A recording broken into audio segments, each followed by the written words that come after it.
name is Kripa Shaker, My name is Paige Sherman. and we are both co-presidents of stEMBARK. And we are so excited to welcome you to this interview with Dr. Anaïs Rameau. So Dr. Rameau is an attending laryngologist at Weill Cornell Medicine and an assistant professor of otolaryngology at Weill Cornell Medical College. So we hope you learn something from this, and if you have anything to add or any interview requests, please leave them in the comments or message us using the message feature on our site, and we would be happy to accommodate you. So yeah, we hope you enjoy. Hi, Dr. Rameau. I hope you're doing well. Thank you for agreeing to do this interview and inspiring all of our stEMBARK members. To start, can you tell me a little bit about yourself, where you're from, how you got interested in medicine and your educational background and anything like that? Sure. So thank you for your invitation. It's my pleasure to share this information. So I have a little bit of an international background. I grew up in France and I finished high school in France. When I was in my last year of high school, I applied for college in the US because my family was moving to the US. It is a little bit of an untraditional pathway, probably for some of you, but since I went to college in the US, I do know about the experience of applying after a US college experience. And my interest in medicine is partially, probably largely inspired by my family, because we have several doctors in the family, and my mother is a physician. And not only is my mother a physician, she's an academic surgeon, and there was very much pressure from my family to go into medicine because in the past, at least, not sure it's as strong right now, but oftentimes medicine was passed down from generation to generation, and I'm very much a product of that. That's awesome. So how did you get interested in your specific field? Because I think that it's a field that not many people have heard of. So how did you narrow down your focus to this field? Sure.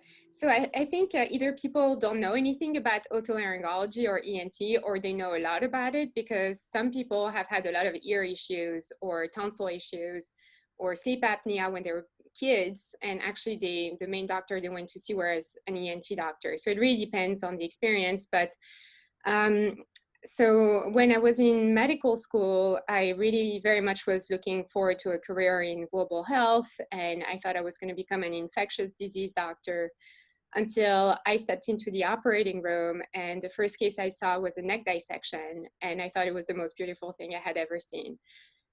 Furthermore, my grandfather, who was a writer and a poet, had cancer of the vocal cords from smoking. And so he went to the operating room to have the cancer removed, did very well from the surgical standpoint, but when he left the operating room, he no longer had his voice, and that really changed him as a person. So I always felt that voice was a very important part of who we are. And right now I'm a laryngologist, so I really specialize on the voice box, and that's my passion. Awesome. So when you were in high school, I know that it's different in France than here. What kind of programs did you participate in, or what kind of skills do you think are important to develop in high school, middle school, or even college for girls or just generally students who are interested in going into medicine?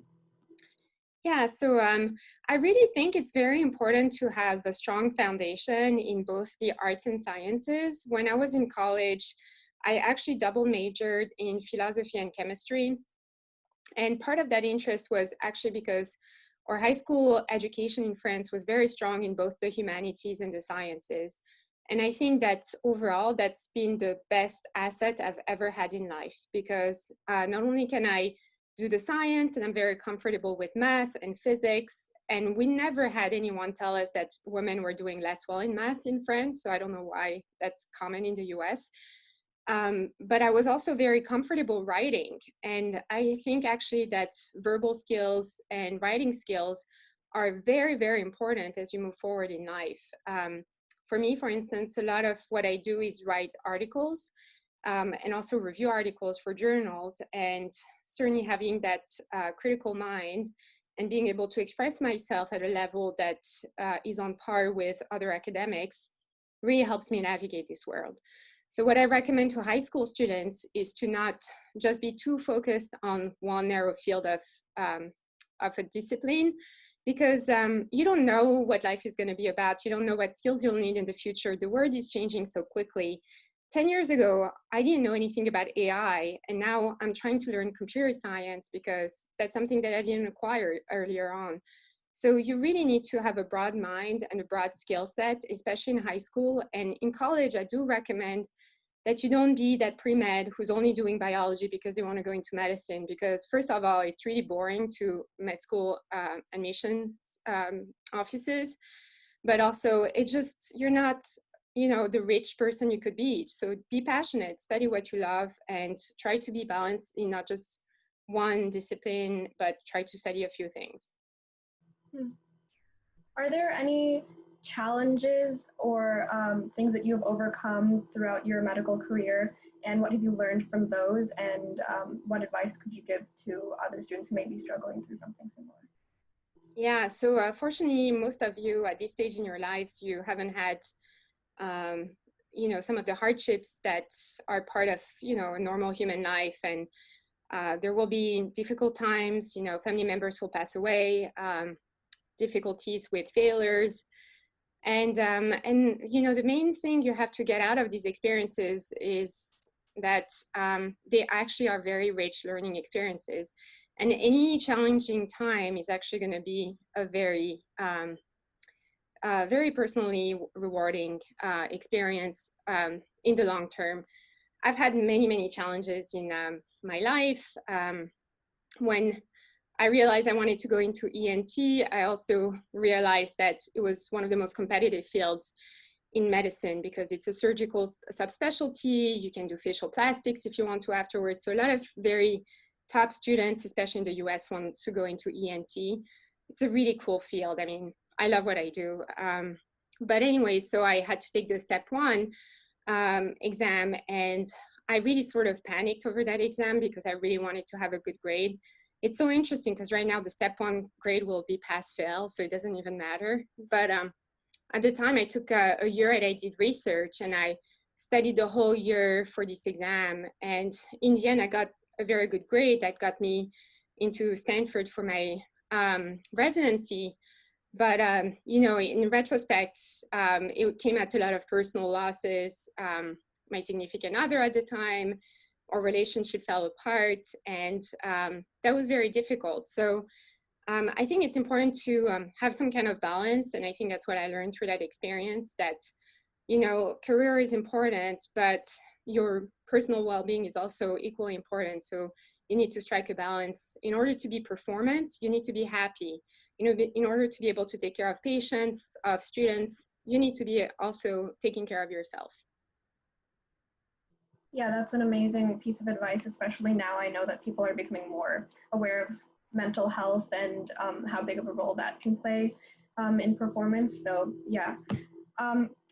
Next question, have you encountered any, I know that you said in France, gender kind of discrimination isn't really prominent in STEM fields, but once coming to America, did you encounter anything like that? And what advice would you have for minorities, whether gender or racial minorities who are experiencing that kind of discrimination or those kind of stereotypes? What advice would you have for them?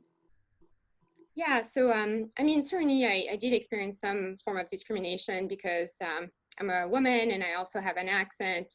And, you know, people tend to see me as young and unexperienced.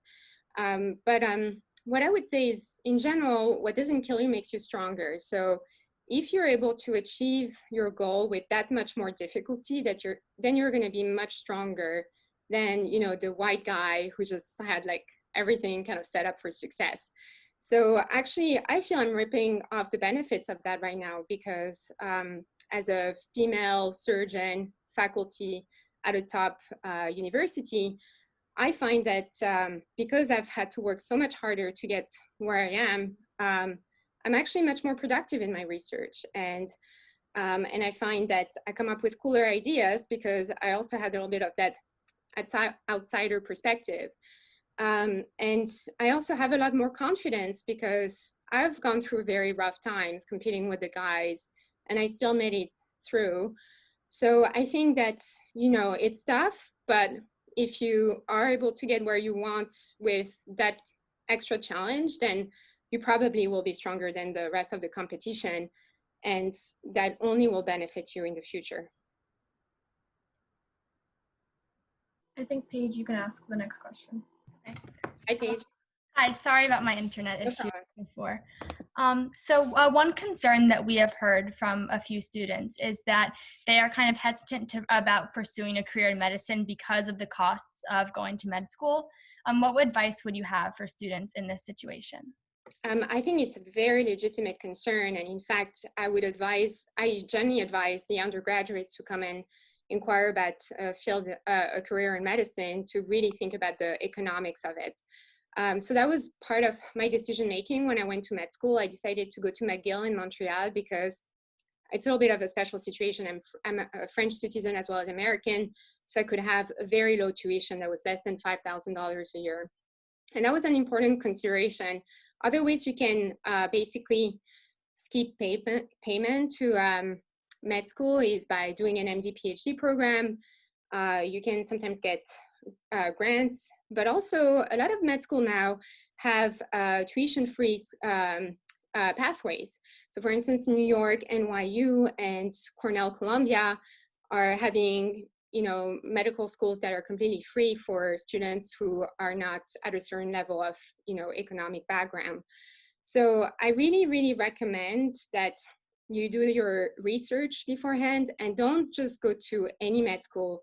Definitely take cost into consideration, because I know when you're young, you don't really think about the financial implications in the future, but I have friends who are finishing their fellowship and they're 200 or 300K in debt.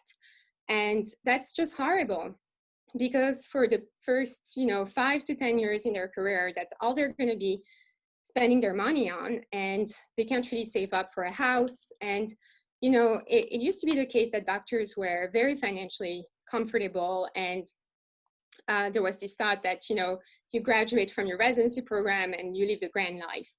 And now it's really changed. If you go online, there are lots of basically forums and blogs about doctors struggle with finances and kind of solutions on how to manage that.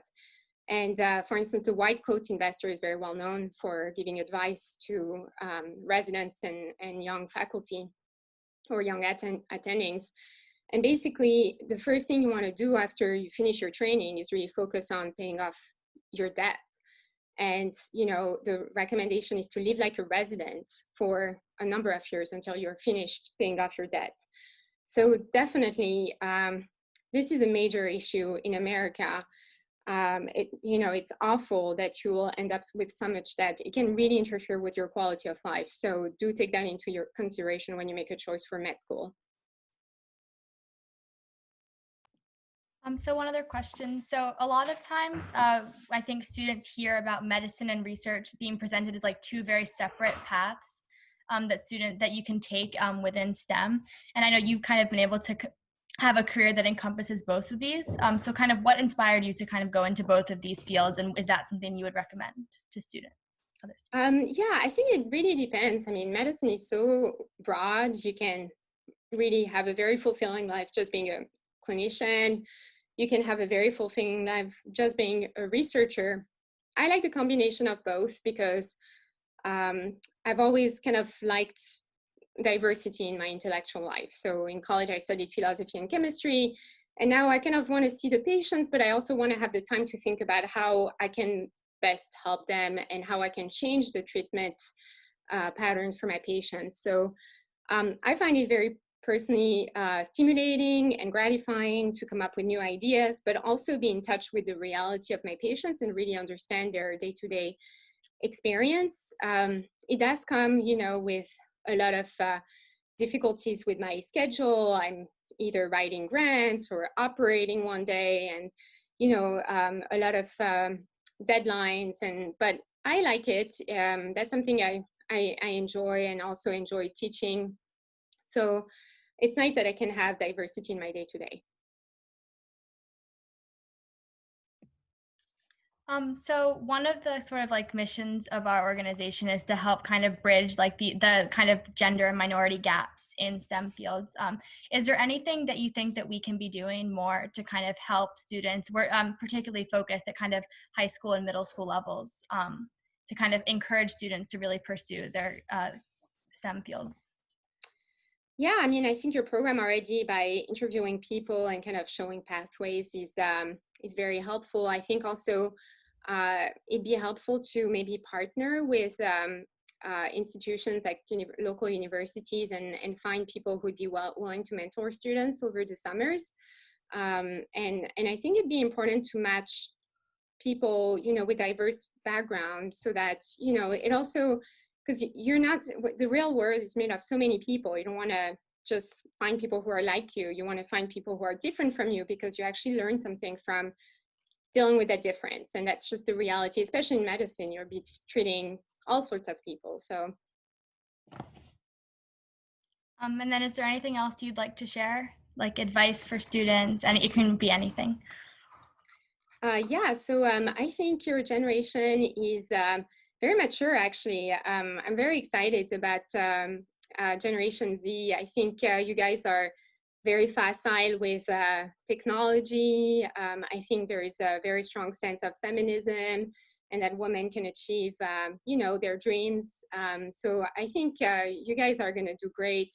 I know it's not an ideal world to grow up in, and it's a little scary, but at the same time, you guys have done amazing so far. So just be confident in yourselves. Don't worry about, set models. Just, you're going to need to think in different ways, because the world you're going to be in is going to be so different from ours. So just, learn from the experience of the elder, but also don't be afraid to change how things are being done. Thank you so much. Thank you so much for taking time. All of your advice is great and helped me a lot, so I hope it helps our audience as well. Yeah.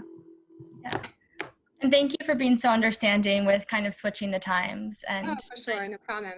Horrible internet. So no problem. All right, very nice meeting you. And feel free to reach out if you have any other questions. Mm-hmm. Okay, bye-bye. Bye.